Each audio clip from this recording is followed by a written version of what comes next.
Dear participants, sorry for the delay. It's time to commence with our today's webinar. A very good afternoon, ladies and gentlemen. Generational diversity enhances organizational performance and allows each generation to contribute with its own beliefs, perceptions, and values to the collective whole. And this synergic power is even more remarkable in the new normal. And with the emergent generation of workers and leaders, this webinar will provide attendees with a number of strategies of easy implementation, solid academic background, and proven result that aim to build cross-generational sustainability and the formation of communities that foster stronger collaboration bonds, lower attrition rates, and greater organizational learning for all stakeholders alike. Let's hear it from our expert. HR Association of India welcomes you all to the 2020 Dialogue Masterclass series on the topic Synergy and Learning-Oriented Mind the Generation. To know more about HRAI and its event, I would request all our participants to visit the link and details posted in the chat window.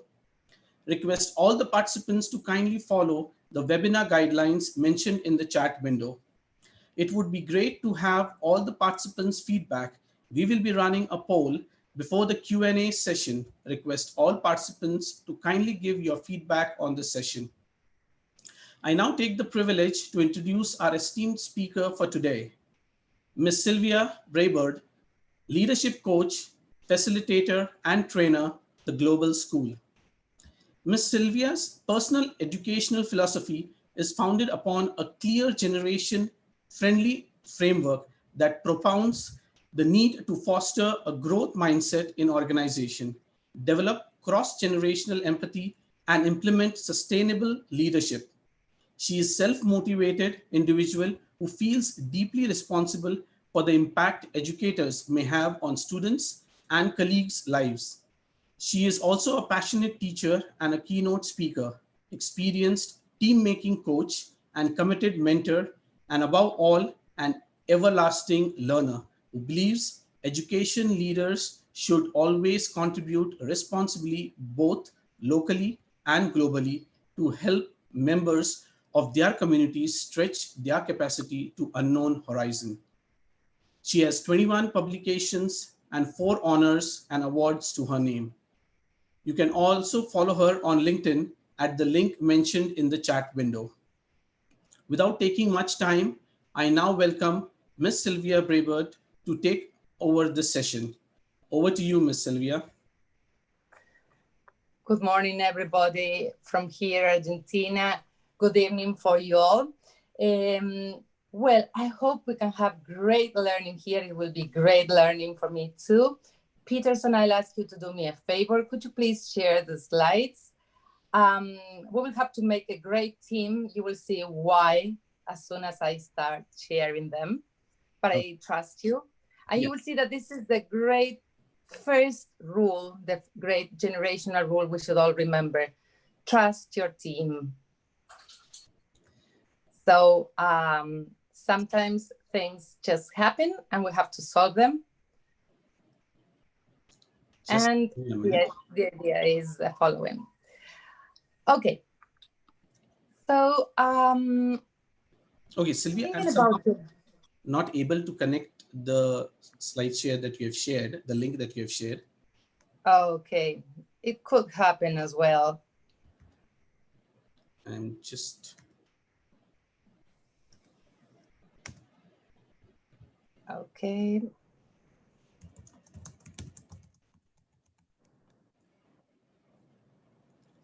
Let me try once again.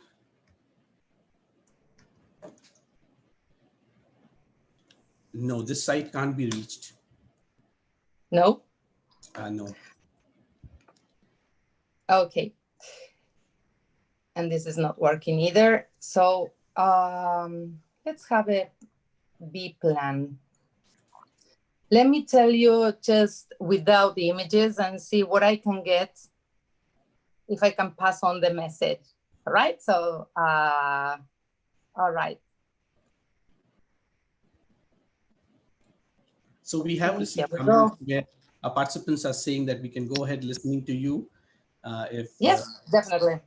Definitely. That's very kind of help. All right. So the idea is the following. Think about this. How many times has it happened that at times you're working with somebody that it seems that you cannot communicate? How many times it happens that what people understand by respect seems absolutely to be different? Probably if that has happened to you, we are talking about generational differences. And generational differences are what may keep people apart in many of the things we experience. And the moment when we start understanding what keeps us apart is the moment that we can start to try and be together on a project. So let me think about this. I want you to think about this. Throughout life, there have many events that have marked different generations, and the speed of change has been different. Now, when we think about a generation, we think about a group of individuals who are together and who have a certain perception of the way the things that surround them happen. So, going back to this, I want you to think about COVID-19 and everything that is going on at this moment. How do individuals perceive reality, especially when they are in their teenage years and they are being shaped by the social impact of society? So this is the point. Bear with me in a minute. I'll keep trying to open my slides to just give you the storyline so that I can give you like a coherent organization of all the ideas. Now, in the meantime, are there any questions, Peterson, apart from the ones that may be wondering why the internet is not working? Do we have any questions in particular that I could answer? Yeah, we have received you at the registration time. I'll have that shared with you here. Look, I'll show you. None of this slide seems to be working. So this seems to be like a trick. So let's. So Sylvia, let's do one thing. Do you want us to have this rescheduled to another day, which would have things in a better way? Because then after, based on your comfort level is what we would want to have this session so that our participants also benefit. I do understand connectivity issues and all that come up, but we cannot, that's not in our hand, correct? Yeah, definitely. I think I can do it. Like, what I will do is I will start organizing things. And if I think that connectivity works better, I will shift to the slides. But the idea is I will tell you a little bit about the theory of generations. I will tell you about how we can use that to keep synergy. And then we will talk about generational diversity and inclusion to see what we can do about that to improve our learning a little bit. So the point is this. What do you understand by synergy and by synergy? And I want you to use the chat. If you could define synergy, what is it?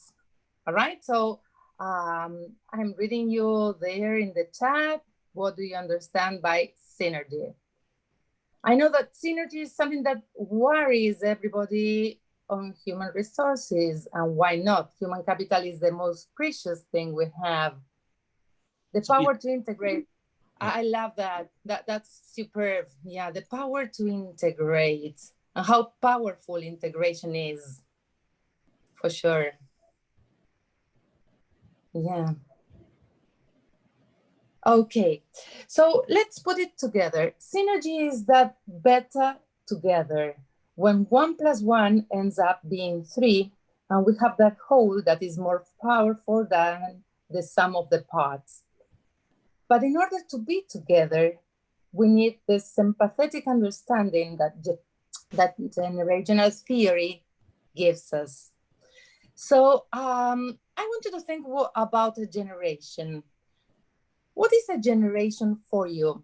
How many times do you use the word generation? Do you use generation as something that puts or sets people together or keeps them apart?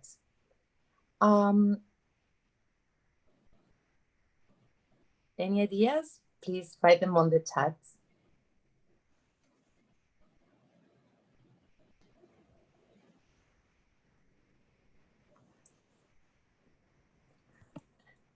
Okay, so the idea is that a generation is a group of people that have shared some historical events that have marked them and that make them perceive the world a certain way. Now, listen, the concept of generation is not new. It's about 100 years old.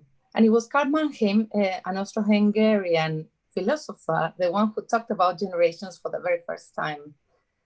Karl Mannheim, about 100 years ago, realized that social events mark us in such a way that we start perceiving things differently. And he was not able to publish this while he was alive, but his writings were collected and published in the late 50s. His concepts were like a little bit hidden in sociological theory because at that time, talking about things that limited the freedom of human beings, as this theory seemed to do, were, those events were like a little bit resented. The theory was resented. But it was in the 90s, in particular in the Western world, that companies started to realize the great value that generational theory had to explain why people could not work together. What was the situation at that time? It was in the 90s, and a new generation was joining the workforce. And because of the way in which they behaved, workers behaved, work ethics seem to be affected. Are you still with me, or have I lost you like my connection? No, we are with you. Okay, fantastic. So the idea is this. At that moment, there were two sociologists in the US who brought up again this concept of a generation, and they started to explain why people couldn't work together well in the States and in all companies that had this international touch. And they realized that there was something that, apart from the temporal element and social element that Mannheim had mentioned in his theory, they also had this idea of feeling together. We speak of my generation to talk about the things that identify us with others, and we use the term your generation to relate to those concepts that separate them from others. In other words, a generation is this: the glasses through which we look at the world. And these glasses we wear have been given to us by the events that we face in our teenage and in our teenage years and in our late infancy. So think about this. Think about your children. Think about your family members. How do they see what is going on with COVID-19 all over the world?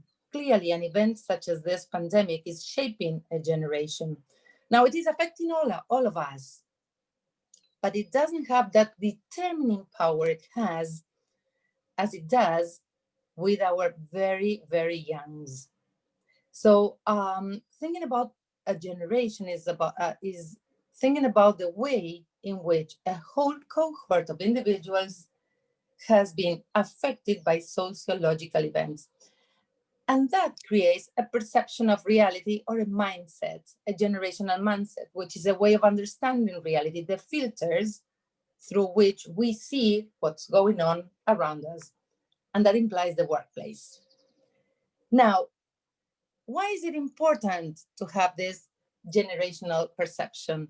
Because the moment we understand how reality works one way, we will behave in a certain way. And this will imply our generational personality. And knowing about generational personalities or group behavior gives us a lot of tools to deal with the different problems or the different situations that we may face in the workplace. Now, mind you, generational profiles are just descriptions and they talk about population. They won't tell you about the way in which we will have that difficult conversation with somebody who we have to talk to. But at least we will have some tools and some predictive ideas that will help us smooth the conversation in a certain way. So generational theory does not do away with individuality and singularity, but they help us predict in the same way that we cannot say how an individual will develop COVID-19, but we can say that in general, in many cases, or in most of the cases, the illness develops in a certain way. So the idea is the following. I think my connection has returned. I will ask you to do the following. While I try to solve this and to see whether I can share the slides myself, I will ask you to use the chat box and to think of situations where you experience problems that you think may be attributed to different generational perceptions. Which problems do you experience that you believe may be attributed to generational beliefs? Sorry about that. So please write that down in the chat box while I try to reconnect through the computer.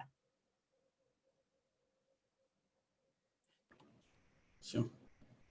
Okay, here we go.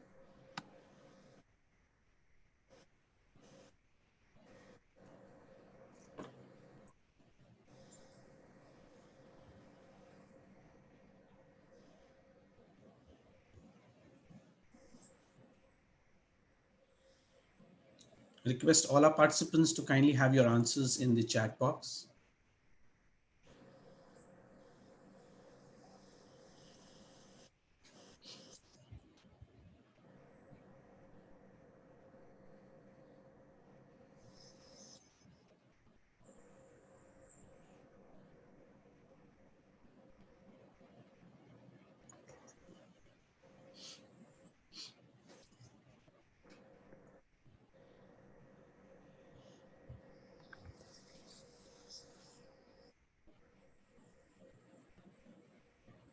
I'm connecting, so you see me in the waiting room, Peterson. Yes, yes, we can hear you. Yeah, this question of life balance and technology, decision-making and process, great, yes. Negative stereotyping. Yeah, each generation has attributed positive and negative characteristics. And again, we refer to populations. And the point is this, knowing the good characteristics of each generation, the fantastic thing that we can do is to outsource weaknesses and profit from generational talents. So this is the way in which synergy can be better achieved. And going back to this idea of a generation and the problems that we see or experience, one of the things that we have to remember, and I want to make a point on this, is that we have a new generation of workers that is facing the workforce under very special circumstances, and I will make a very clear point there. Generation Z is joining the workforce, and definitely they have come to make a change in the way we do things.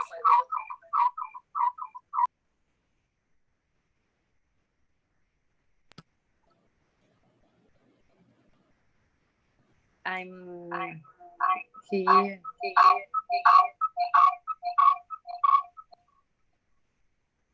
Okay. Dear participants, please share with us. I will change to the computer. Yes, Silvia.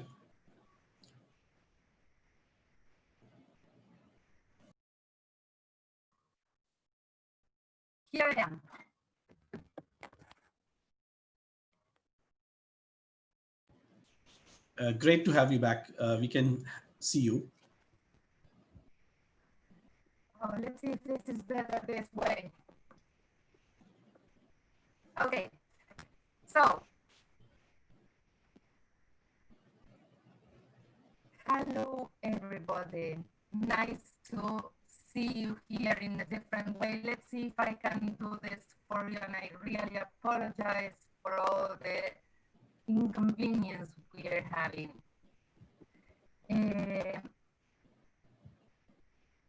Can you hear me okay, or was it better from the same? Yes. Yeah, still there is some lagging in voice. It was better on the phone. Okay.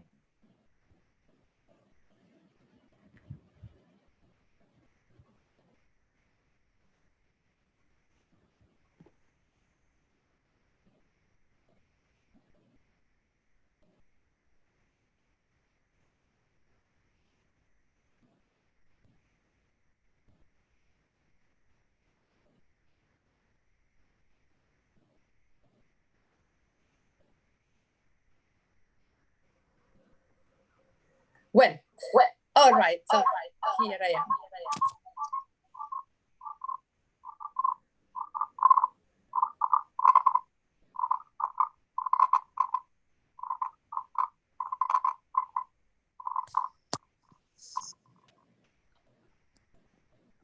All right, so here I am. Now let's see if we can still, all right.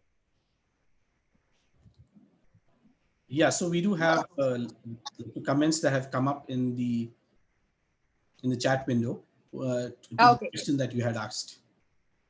yes. So the idea is now you can hear me better. So I'll try to do it this way, and I'll forget about the conversation so that I don't get distracted. I was telling you that the generational theory like had a boom in the 90s in the States.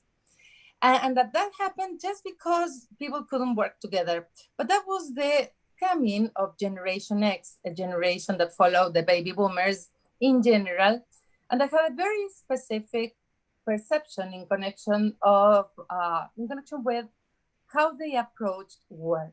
So that was the first way in which generations felt that they couldn't work together.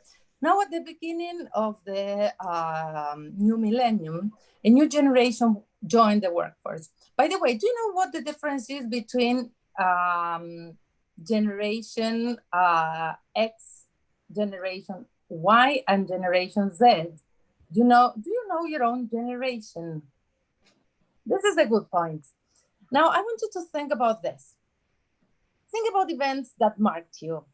Go back to your teenage years. Go back to that elementary school, middle school. Go back to the moment you were 10, 15, 16-year-old. Think about the events that marked you. Social events, international events, national events. Where were you? Who were you with? What were you doing at that moment? How were you feeling?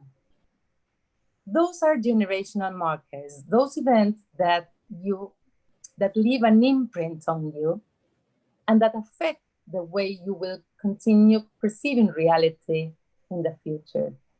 Think about this. The fall of the Twin Towers, the terror attack, they affected everybody. Everybody remembers that and remembers what you were doing or where you were when that happened. But when the events, when they happened and you were in your teenage years, they left a different mark. So going back to the end of the century, we have this idea of 3 generations working together. A new generation started there to participate in the workforce, and they were the millennials. Another name for the millennials, do you know that? Generation Y. That's why we have Generation Y or millennials, and a new name that has appeared recently in the workforce as well, Centennials. What's the difference between a millennial and a centennial? Millennials joined the workforce by the turn of the century. Centennials were just born by that time. And the point is that most companies, in particular international companies, still think about millennials as the youngest generation in the workforce. And a new, absolutely new generation has joined the workforce, which is absolutely different from millennials and what they want. Now, think of this. We have an absolutely new generation called Generation Z that has joined the workforce. And they have been shaped by events that were completely different from those that shaped millennials. So their expectations are absolutely different. And we need to be aware of those expectations if we want to retain them, if we want to develop them, and if we want to motivate them and to keep them on board of any of our projects. The idea is, why is it that they are so different? They don't know of a world without the internet. And not knowing of a world without the internet means that they have always been connected and doing things together. They are digital, and it is not that they are digital just because of the 2 digits that they use with their screens, 5 at a time. At times they have five screens and they can use them all together. But they are digital just because of the 2 digits of information. So they are hands-on learners who need to learn by doing. Probably they will be launched into an activity, they will be launched into a new way of doing things more efficiently than if they are told how to do things and given a strict set of rules. The problem here is the generational clash, the way in which our traditions remain. Now, in some countries, we have traditional social life that really collides with the newest generations. And traditional life many times remains in institutions and organizations. Think about school. That's a very good example that we can use at present. The way in which things are done at school, in which you have clear grading, clear hierarchies, clear organization, and meritocracy, really collides with a new generation that is horizontal, in the sense that they have been given more place in their family since early ages, and in the way they access the information, because we are having a first generation that teaches the eldest generations. And there is one thing that we need to remember here, that information is power. So they feel empowered. If I ask you to think about famous Generation Zs, I'm sure that you will think of Malala, a clear activist, or hacktivist because she uses the net to raise campaigns. We can think of Greta. We can think of many other influencers who have, in a way, been able to show the power of the web. But this is how every single centennial works. Now, think about this, the eye of the beholder. How do they see the world when they have seen no world disconnected? How do they read your instructions when you write your messages? How do they communicate when everything comes through the web? Now, what happens when you read screens more than books? All that is affecting the generation that is joining the workplace. So no wonder when you send a message, it is not read or sometimes not even understood. So understanding the way each generation is set to perceive reality becomes crucial. Good. So going back to the idea of synergy, the way we are taught determines the way we want to teach. And the way we learn affects the way we want to be taught. What do I mean? If we learned or our academic formation was done one way, we find it more comfortable to do it that way. But not all of us learn in the same way. Thinking about the different capacities or competencies that we need to develop in our employees, we have to think about what they generationally bring and what they generationally lack. Definitely, this generation can have access to information. The way they process it is what we have to work on. And most of the time we think about hard skills, the skills they should bring to work. But soft skills are the ones that in general Gen Z workers need to develop. And that is one of our tasks if we want to increase our human capital. So going back to this, the good thing is that we have a global generation that is almost everywhere, all over the world. The same in the sense of collective behavior is great because we can profit from whatever tool is developed all over the world. It is the first global generation, and understanding this is crucial, not just because it is like a posh word we can use, because they are connected. And the point is that maybe they know more about what's going on the other side of the world than what is going on with their neighbors next door. They can laugh at the screen more, and they know better how to use an emoji than how to react to a certain situation, to a customer, to a fellow worker, because they lack this emotional skill that we as capital, as we who are in charge of their human capital, need to develop. And there is one thing. This generation has been raised by very protective parents, which means that they have not developed the ability to face risks. And because of this, they stress out easily and they tend to quit. They are risk averse. There are studies in the States that have demonstrated, and I use the Western world because as generations unite and members of this generation become global in as far as they can have a cell phone and they connect to the Western world, they seem to face the same difficulties. This generation is said to be easily depressed, and this has to do with how they feel when they can't cope with things. They haven't developed an ability, they haven't developed resiliency in their early years. I'm sure they will, and this is my prediction.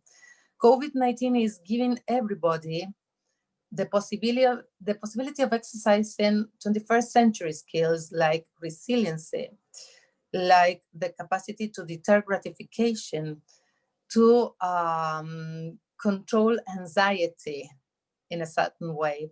So probably those who are being shaped by this pandemic will react in a different way in the future when they join the workforce. But so far, what we do have is a number of workers who have this difficulty to cope with risk. And I want you to remember this so that you picture how you have to tackle the situation.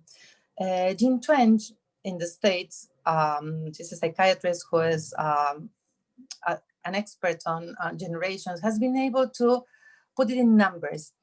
Jean discovered, because of different connections that she found in between rates of delinquency and addiction to drugs and behavior in general, that workers have a new rate that is very interesting to know, to understand how they perceive the world. 26 are the new 18. which means that when high students graduate, when they graduate from college, in fact, they are totally unprepared for life. So when they face risks that they consider too perilous, they just collapse and they quit. So if you really want your Gen Z workers to flourish, if you really want them to be able to develop their potentiality in your company, what you need to do is just accompany them, train them, but bearing in mind that 26 is the new 18. And from that onwards. That's one thing. Another thing is the way they read. And this is interesting. Now, I want you to stretch your arms, your right arm, and to show me, well, I won't be able to see that, but Peterson will, so please check that if screens are on. Show me how you read on a screen. And the movement. This is the movement you make, okay? Now think about your eyes and how your eyes scan the screen. Now, that is the habit they have. Gen Zers read, and this has been tested by Bradley, in a certain pattern, which is called the F pattern, using the alphabet. The F pattern. Whereas older generations use the Z pattern that has this shape. So what happens when you give them an instruction? Probably instructions will be read in that pattern, which is the F pattern, and the way in which the eye scan will be done will determine that some information that you consider very easy to detect will be missed. Now, think about this. Seems to be like a little detail, but sometimes, for instance, doctors or when we are talking about pharmaceuticals, we give instructions that are compound sentences, like sentence, full, stop, next line, stop, next line, stop, next line. Probably instructions may be lost in the way. So if you really want to communicate with the youngest generation and achieve synergy, what works best, as Hattie says, is using information that can be read in that F pattern and understood more easily. Synergy is not my way or your way, it's our way. So coming to agreements is exactly what we need to do. And understanding that each mindset is set in a different way really helps. Peterson, I have lots of ideas, but I don't know how you want to organize the time. Again, I apologize for all the inconvenience. Sylvia, we have lost you. Hello. Hello, I'm here.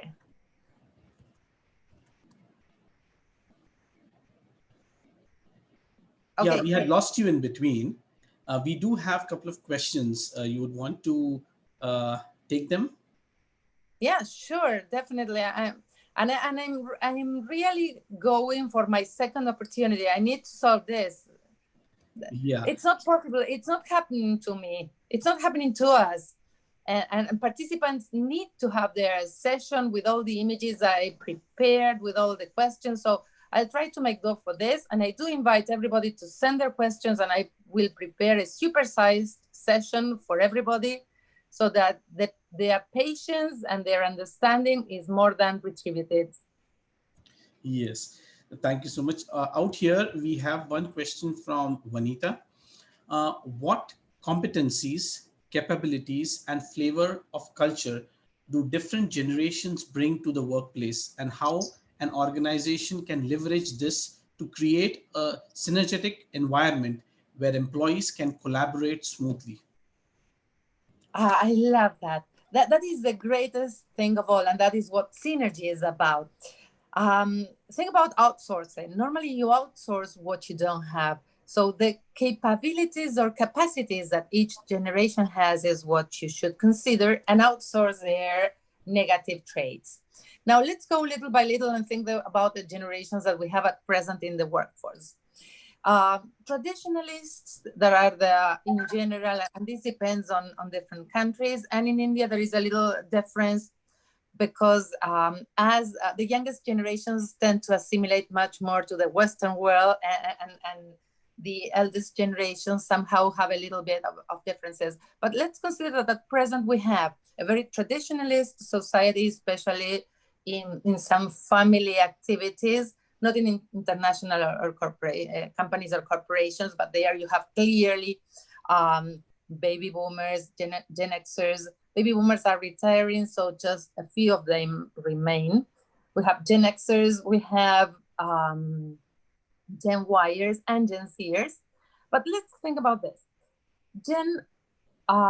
Baby boomers bring this idea of collegiate work and process. They are process oriented, the different steps, and they are very fond of keeping records.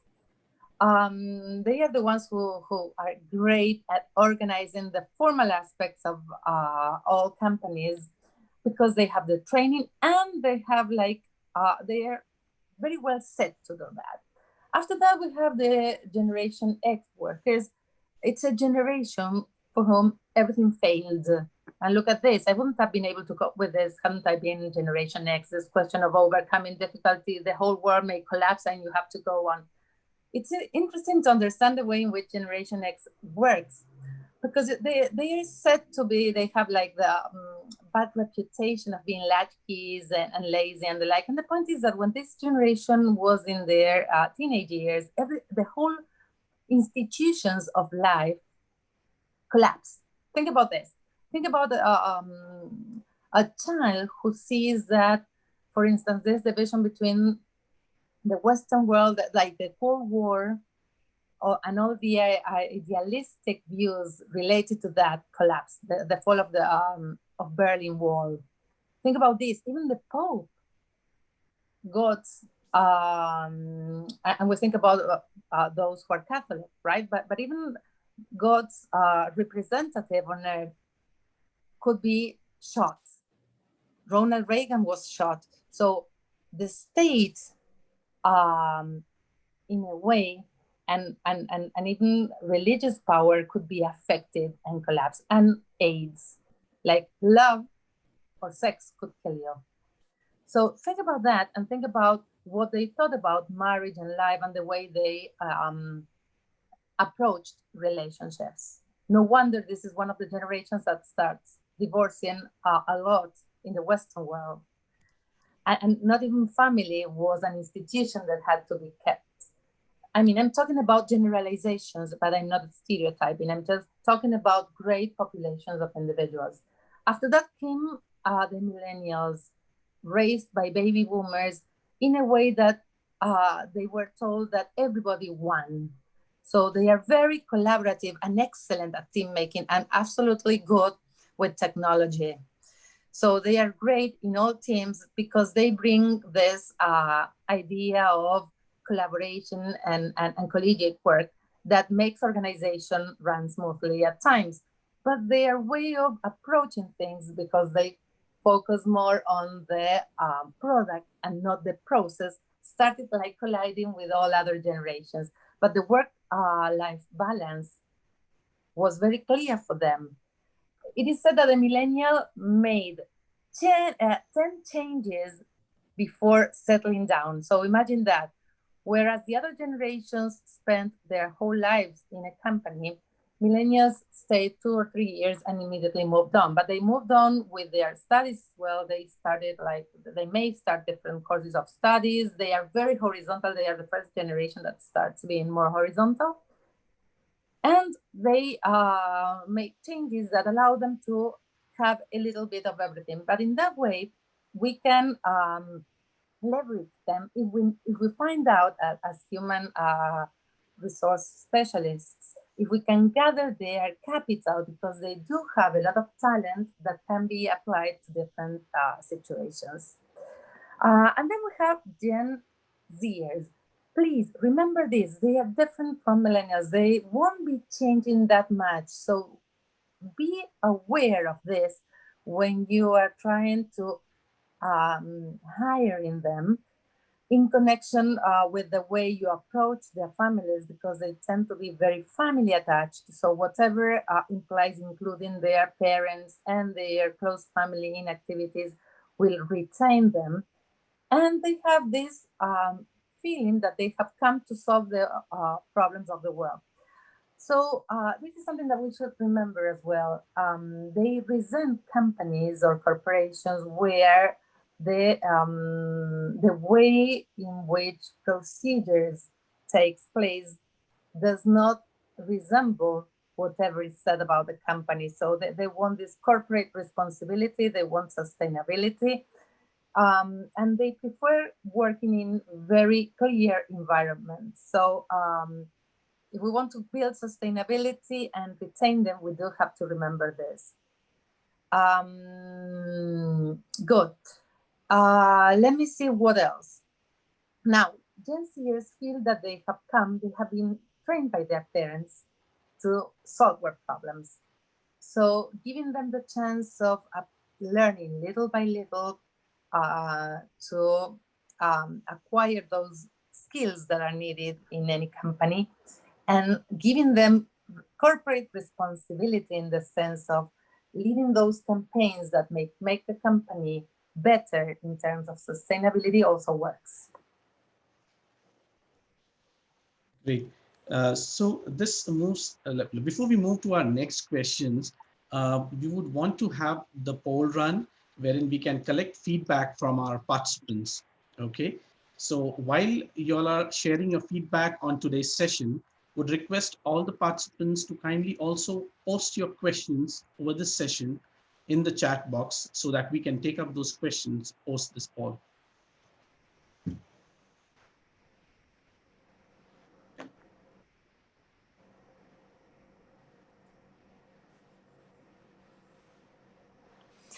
The point with generations, while they keep writing, is this. When we think of generations, we think of a clearly succession, like we have one and then this generation and this generation. And the point is that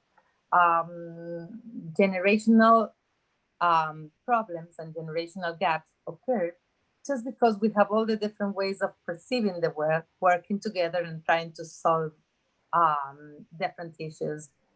Now, Peterson, when we finish this, remind me to talk about a little bit about sticking points, which is a great issue that we should tackle.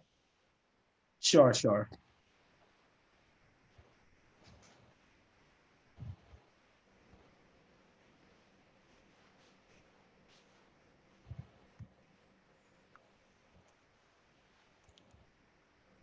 Okay, since we are done with the poll, do we move to the next question, or you would want to take that second point? Okay, let's go to the sticking point, because I may be answering the questions and then I'll go back to the questions. Now, sure. Hayden showing the year 2013 tried to tabulate what was it that kept generations together or set them apart. And he identified 12 different sticking points that were the ones that separated the perceptions of individuals in a workplace. And the points he identified were communication, decision-making, dress code, feedback, fun at work, knowledge transfer, loyalty, meetings, politics, respect, training, and work ethic. All those 12 points, and no more than those, are the ones that keep people together or set them apart in a workplace. So those sticking points will create tension, and those are unavoidable. The tension will be there. The moment there is some kind of communication that has to be made, there will be tension. Now, if we understand the way in which each generation wants to communicate, we will address the tension in a very positive way, and we will overcome this generational difficulty.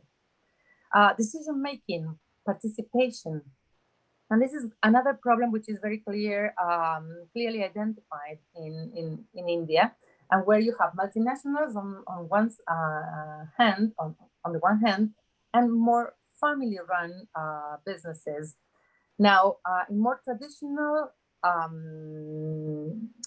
cultures, the idea is that you need to be told what to do.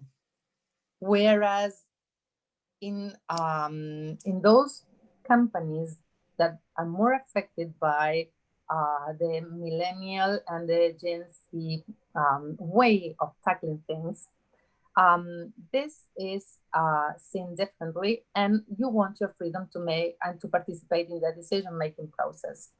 So clearly, that has to be considered when reaching any situation in which decisions have to be made. Knowledge transfer is essential. It is absolutely essential for maintaining good standards, for maintaining corporate knowledge, for maintaining that ethics and ethos and spirit that keeps a company, that makes a company great. So again, bearing in mind the way in which each generation wants to learn and be taught is essential. Great. So this moves us to our next question, that is from Mr. Tushar. Knowing the fact that millennials are having altogether a different perspective towards the work as compared to Generation X, how organization can establish a good harmony with these two different set of employees in one team? Wow. Well, the idea is the following. There are kind of parents. This has been studied and in a way already published. Gen X workers tend to pair much better with Gen Z workers, whereas baby boomers tend to align better with Gen Y.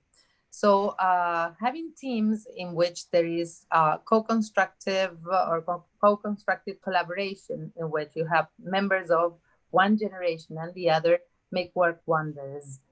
By the way, Gen X are more like generationally fluid in the sense that they tend to adapt more to the situations. It's a generation that is that has been trained by society to adapt to different situations. So in this way, they may adapt very well. And by the way, you always have the Caspers. The Caspers are those individuals that share characteristics of one generation and the other, because it's not a clear-cut distinction. And by the way, mind you, some people may not participate in international events, or they may not have affected them. So they may not, in a way, adhere to the values of that generation. And that has to do with individual freedom. So again, it's not about labeling individuals, but it is about being aware, understanding, trying to see what makes that person who's working with you differently, trying to see their talent, trying to profit from their talent, trying to team up with this person in such a way that this person is given the possibility to develop their abilities and on all their skills. True. So with this, we have many more questions that are like to coming up. However, keeping time constraints in mind, we will have one last question that we would like to take. This is from Dhruval. Do you think that having multiple generation in a leadership team can create friction in a company? What can be done to maintain synergy in this case? Well, Specifically definitely. in the leadership team. Yeah, definitely. It has been studied that each generation wants to approach leadership in a different way. And the decision making or the decision taking process depends on the generation as well. Now, the ones that have not been approached so far, there is not much literature in connection with this, is Gen Z, because they are just, they have been in the workforce for some years. They have passed unnoticed, by the way. And this is a great point. And the point is that I think that they will make great leaders in the sense that they bear the democratic characteristics of the Gen Yers, but at the same time, they are very realistic. And this is great because each generation has like a clear characteristic, where baby boomers were said to be idealistic and they brought to organizations their idealistic perceptions. Gen Xers tended to be called pessimistic just because they could like provide this possibility of failure that in a way helped organizations be ready for failure. And that's something good when you have the tools to fail, and you develop a plan B that can happen, and that can take place in case everything fails, right? Then we have the millennials, their views, their collegiate views, and their very democratic and inclusive views really help build great teams. And that's the way they approach leadership. And they don't want the corner office, and they don't want the merit, but they just want everybody to feel at ease and comfortable, and to be able to make their contribution. But they are called optimistic in the sense that they were brought up in a moment in the world when there were no big problems, there was no recession, so their views are very positive in that respect. But Gen Zers will approach leadership probably in a different way because of the events that have shaped them, and they will be really pragmatic. This is the idea. So they will have the kind of planning when we talk about like having a possibly plan that would fail. They would have a backup plan similar to ensure that things are falling in place. Yeah, Great, definitely.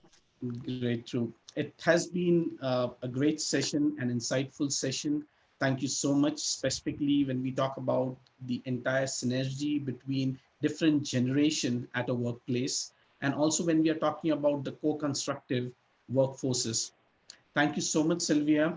Despite of all the odds, we have managed out things. A big thank you for that, uh, to manage and see that we can at least have this session through. Thank you so much. It has been a pleasure being with you today, and I'm sure our participants have benefited out of this insightful session.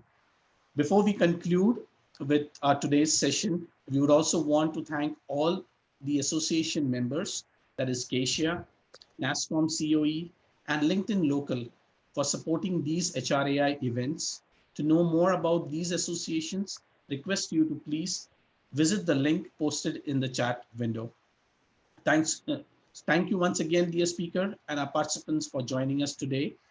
This concludes with our September month's masterclass series. We at HRAI are grateful to all our speakers who have brought great insights to the platform out here that would benefit our participants. Do join us for our next event, Connecting the Dot, a panel discussion on the topic, Preparing for Tomorrow, Engaging with Empathy. On the 1st of October 2020, request you to kindly register for this event at the link mentioned in the chat window. That's it from us today. See you soon. Stay safe, take care, and bye for now. Thank you so much, Silvia. Thank you so much.